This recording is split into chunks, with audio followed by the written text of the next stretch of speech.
भारत की आजादी की पहली लड़ाई 1857 में लड़ी गई थी, लेकिन शायद कम ही लोगों को मालूम होगा कि 1857 से करीब 77 बरस पहले भारत की एक रानी थी, जिसके युद्ध कौशल और बहादुरी ने न सिर्फ अंग्रेजों से लोहा लिया, बल्कि उनको परास्त कर कई बरसों तक राज किया। हम बात कर रहे हैं शिवगंगा की रानी वेलु नाचियार की, जिनको आज भी तमिलनाडु के लोग वीर मंगई या बहादुर रानी के नाम से जानते हैं। 3 जनवरी 1730 तमिलनाडु के रामनाथपुरम के राजा के घर एक सुंदर कन्या ने जन्म लिया। राजा और रानी ने प्यार से इस कन्या का नाम वेलु रखा।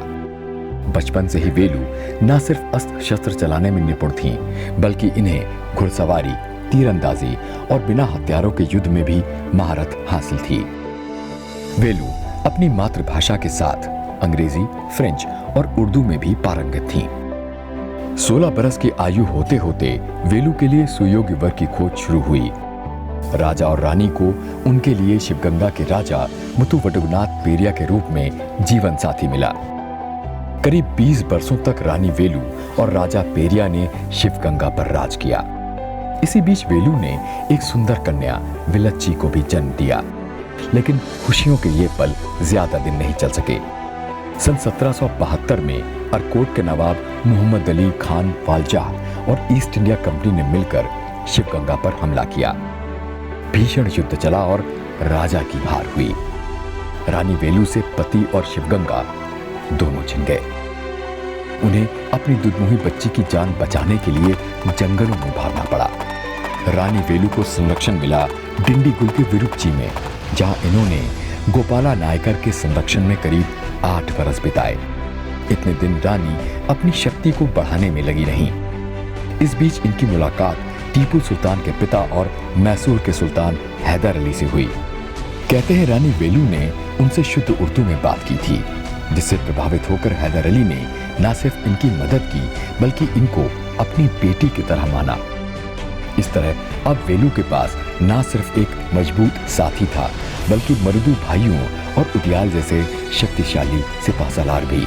अगले 8 बरसों तक वेलु नाचियार धीरे धीरे अपने खोए हुए इलाके वापस पाने में लगी रहीं, और एक दिन वो भी आया जब वो अपने किले के सामने खड़ी थीं। ये साल था 1780। रानी को मालूम था कि इस किले को भेदना आसान नहीं है, लेकिन इनके पास उस मुश्किल का तोड़ था। इन्होंने अपनी कमांडर कुइली के साथ मिलकर एक योजना बनाई।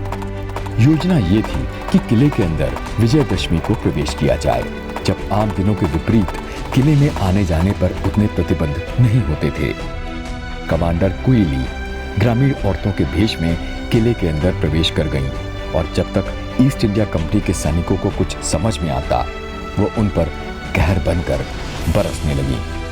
इस बीच अपने गुप्तचरों की मदद से कुइली को अंग्रेजों के गोला बारूद के भंडार का पता चला। उनके पास बस यही मौका था। उन्होंने अपने पूरे शरीर पर मंदिर के दिए में जलने वाला घी लगाया और आग लगाकर बारूद के भंडार में घुस गईं। जबरदस्त विस्फोट हुआ और इसी धमाके के साथ शिवगंगा पर ईस्ट इंडिया कंपनी का शासन समाप्त हो गया। लेकिन इतिहास का शायद ये पहला आत्मघाती हमला था। रानी वेलु ने अगले 10 बरस तक शिवगंगा पर राज किया और अपनी बेटी वेलच्ची को उत्तराधिकारी बनाया। 1796 में 66 बरस की उम्र में रानी वेलु का स्वतंत्र शिवगंगा में निधन हो गया। इनकी वीर गाथा दक्षिण भारत की कला और नाट्य का हिस्सा है। भारत सरकार ने सन 2008 में रानी वेलु नाचियार की याद में एक डाक टिकट जारी किया।